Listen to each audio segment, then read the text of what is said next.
Good morning, everyone.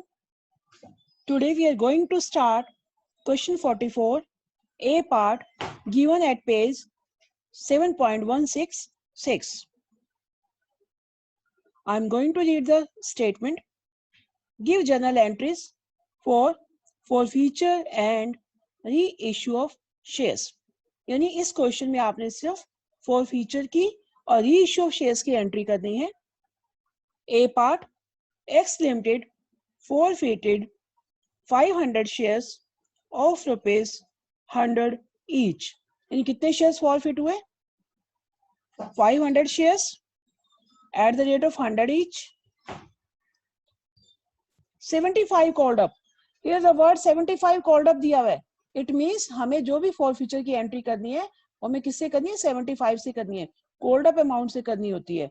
जब भी आपके पास फॉरफिचर की एंट्री करनी हो हमेशा ही कॉल्ड अप अमाउंट से करनी होती है.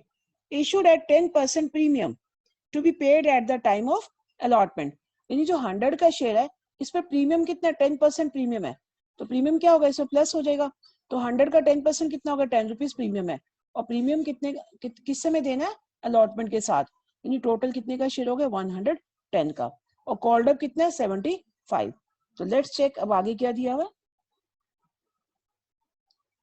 For non payment of first call of ₹20 पर शेयर.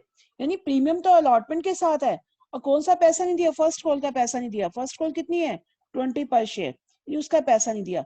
इट मींस अब फर्स्ट कॉल का पैसा नहीं दिया, इट मींस अलॉटमेंट का पैसा दे दिया.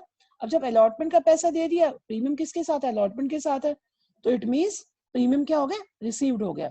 जब प्रीमियम रिसीव्ड होता है तो उसको हम कहीं भी फॉरफिचर की एंट्री में कैंसिल नहीं करते. प्रीमियम रिसीव्ड है तो it is not to be cancelled. अब इसे हमें फॉरफिचर की एंट्री में इग्नोर करना है, दिखाना नहीं है. Not to be cancelled. उसके बाद क्या दिया है? Out of these 200 shares were issued as 75 paid up. यानी फॉरफिटेड तो है 500 और इशू कितने आ गए? 200 शेयर्स इशूड है. एज 75 पेड अप यानी 75 पेड अप मतलब 75 वाला.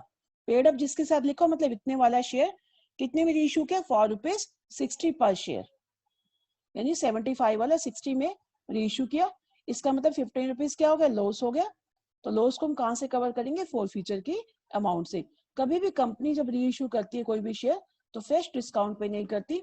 जो भी लॉस होता है वो कहां से कवर अप होता है? फॉरफिचर की अमाउंट से. Now I am going to pass the first entry of forfeiture of shares. तो फॉरफिचर कितने शेयर्स का है? 500 शेयर्स का. तो फॉरफिचर की एंट्री में हम क्या करेंगे?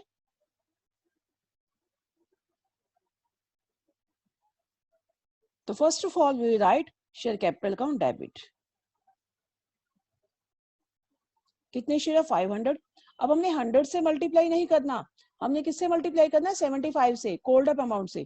तो 500 मल्टीप्लाई 75 इट विल बी 37,500.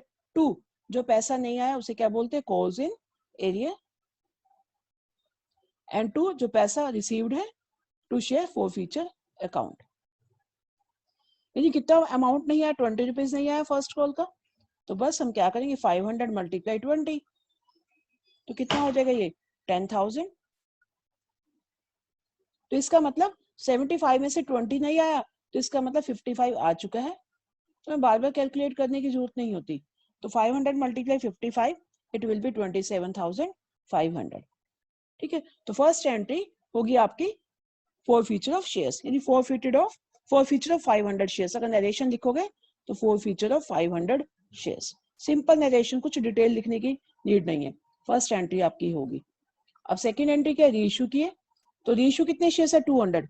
कितने वाला? 75 वाला 60 में. यानी किस पे हुआ?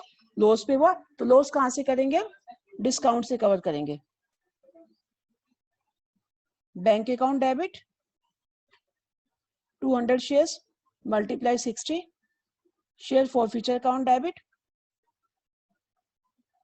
200 मल्टीप्लाई. अब 75 वाला कितने में दिया? 60 में. तो 15 इज द लॉस. लॉस कहां से कवर अप करेंगे? फॉरफिचर से. 2 शेयर कैपिटल. यानी कितनी अमाउंट आ गई? 200 मल्टीप्लाई 75. तो 200 multiply 60 it will be 12,000. 2 6 12,000 and 200 multiply 15 it will be 3,000. and 200 multiply 75, it will be 15,000. Now gift entry, third entry हमें अपने आप ही पास करनी होती है, चाहे क्वेश्चन में गिवन हो चाहे नोट गिवन हो.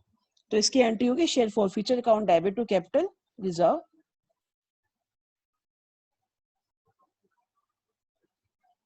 हाँ जी, अब हमने ये देखना है कितने शेयर इश्यू है. 200. जितने शेयर इश्यू हमने उतना ही पैसा जो है फॉरफीचर का कैपिटल रिजर्व में ट्रांसफर करना है. लॉस अगर कोई है, ये वाला लॉस इस क्वेश्चन में 3000 माइनस करने के बाद, यानी यहाँ पर 500 का फॉरफीचर कितना है 27,500. ये हमें पता लग रहा है कि एक शेयर का 55 है, तो 200 शेयर्स का कितना आ जाएगा. तो अगर हम कैलकुलेट करें तो 200 शेयर्स का फॉरफीचर आ जाएगा हमारे पास. अगर मैं यहाँ पर लिख देती हूँ कैलकुलेट करके, 200 मल्टीप्लाई 55, तो इट विल बी 11,000. तो 11,000 में से 3,000 का लॉस माइनस कर दो, जो हमने रीइश्यू का लॉस है, तो इट विल बी 8,000. तो 8,000 we will transfer into capital reserve. In this way, we will pass the journal entry of transferring of forfeiture amount into capital reserve. It will be 8,000. In this way, you can solve the 45 and 46 questions also.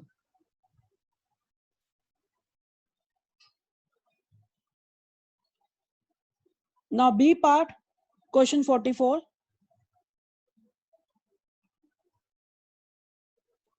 X Limited forfeited 300 shares of 100 each. कितने shares है, कितने forfeited है? 300 shares of rupees 100 each. 75 called up. अब यहाँ पर भी called up कितना है 75. तो हमने जनरल एंट्री कितने से करनी है, 70 फॉरफीचर की एंट्री 75 से करनी है. 100 को हमने कंसीडर नहीं करना यहाँ पर, ठीक है. उसके बाद क्या दिया हुआ, issued at 10% premium to be paid at the time of allotment.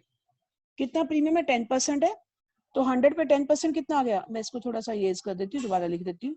100 समझ आ गया आपकी, आपको 100 रुपए से नहीं दिखाना, आपको 75 से दिखाना. तो प्रीमियम कितना है इसका 10%. तो 10% कितना होगा 10 रुपीज. तो इट विल बी 110, यानी 110 का शेयर था. For non payment of allotment money of rupees 30 पर शेयर. अब यहाँ पे अलॉटमेंट का पैसा भी नहीं आया, यानी अलॉटमेंट कितनी है 30 रुपीज. यानी प्रीमियम अलॉटमेंट के साथ है, अलॉटमेंट का पैसा ही नहीं आया. इट मीन्स प्रीमियम भी किसके साथ है, अलॉटमेंट के साथ है ये, और अलॉटमेंट का पैसा नहीं आया. तो इसका मतलब क्या, प्रीमियम नॉट रिसीव्ड. जब प्रीमियम नॉट रिसीव्ड हो तो इसको हमें कैंसिल करना है. हमें फॉरफीचर के साथ प्रीमियम को भी, सिक्योरिटी प्रीमियम रिजर्व को भी डेबिट करना है. तो जितना भी प्रीमियम होगा, यानी 30 में 10 रुपीज प्रीमियम होगा. नेक्स्ट, एंड फर्स्ट कॉल 20 पर शेयर. और फर्स्ट कॉल का पैसा भी नहीं आया, कितना नहीं आया 20 पर share. This is calls in arrear. जो पैसा रिसीव नहीं होता उसे क्या बोलते हैं, calls in arrear. And out of these 100 shares were issued as fully paid up. कितने शेयर इशूड है 100.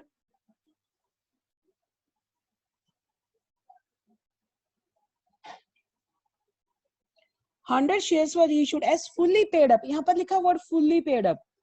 अब ये आपने 75 नहीं लेना, कितना जितना पेड अप है फुल्ली पेड अप. यानी शेयर कितने का था 100 का.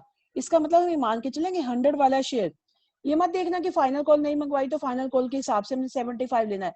आपके पास क्वेश्चन में जो दिया हुआ है आपने उसी के हिसाब से करना है.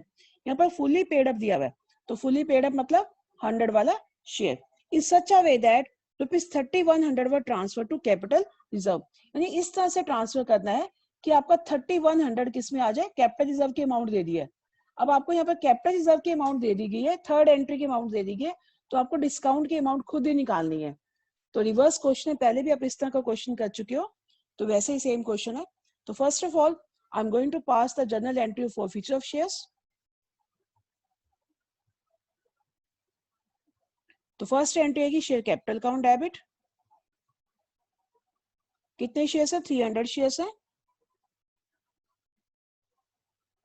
एक शेयर कितने का 75 का. लेकिन यहाँ पर कॉल्ड अप लिखेंगे, रीइश्यू में हमें ध्यान रखना है 100 का. यहाँ पर तो कॉल्ड अप पे लिखेंगे. अब प्रीमियम नॉट रिसीव्ड है तो उसे भी क्या करेंगे, डेबिट करेंगे.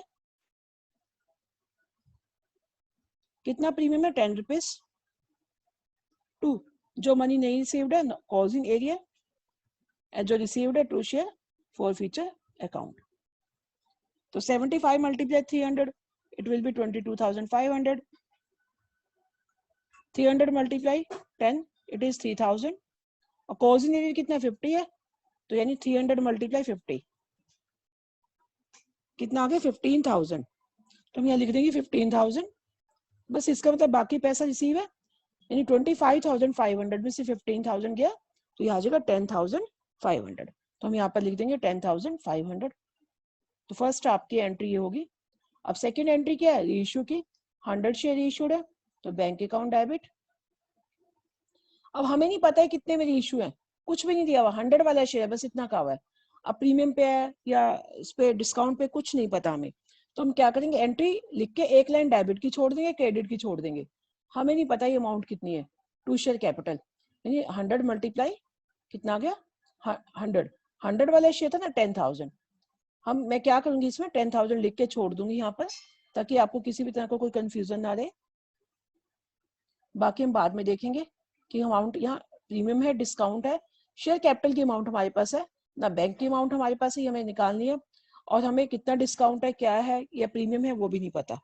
उसके बाद हमें थर्ड एंट्री दी हुई है, अमाउंट कैपिटल रिजर्व की अमाउंट दी हुई है, तो हम एंट्री कर लेते हैं share forfeiture account debit, third entry to capital reserve. इसकी अमाउंट दी हुई है हमें 3100, ये तो हम लिख ही देते हैं। यानी हमें ये पता लग रहा है कि 100 शेयर्स का फॉरफीचर जो है कैपिटल रिजर्व में ट्रांसफर हुआ 3100। यानी सबसे पहले हमें 100 शेयर्स का फॉरफीचर चाहिए, बनता कितना है, यानी हमारे पास 300 शेयर्स का फॉरफीचर कितना है 10,500, तो 100 का कितना आ जाएगा, ये आ रहा है बेटा 3,500। यानी फॉरफीचर तो 3,500 बन रहा था और हमने कैपिटल रिजर्व में कितना डाल दी 31, इसका मतलब 400 का लॉस हो गया। यानी हमें यहाँ पर ये चेक करना है कि एक्चुअल में 100 शेयर्स का फॉरफीचर कितना बनता है, 100 शेयर्स का कितना बनता है 3,500, और हमने कैपिटल रिजर्व में कितना डाला 3,100 कम डाला, तो it means 400 is a loss. तो 400 क्या आ जाएगा, फॉरफीचर से काटेंगे तो शेयर फॉरफीचर अकाउंट डेबिट। बस अब पता लग गया हमें, जब 10,000 शेयर कैपिटल है 400 लॉस पे दिया, तो इसका बैंक में कितना आ जाएगा 9,600। In this way we will pass the journal entry.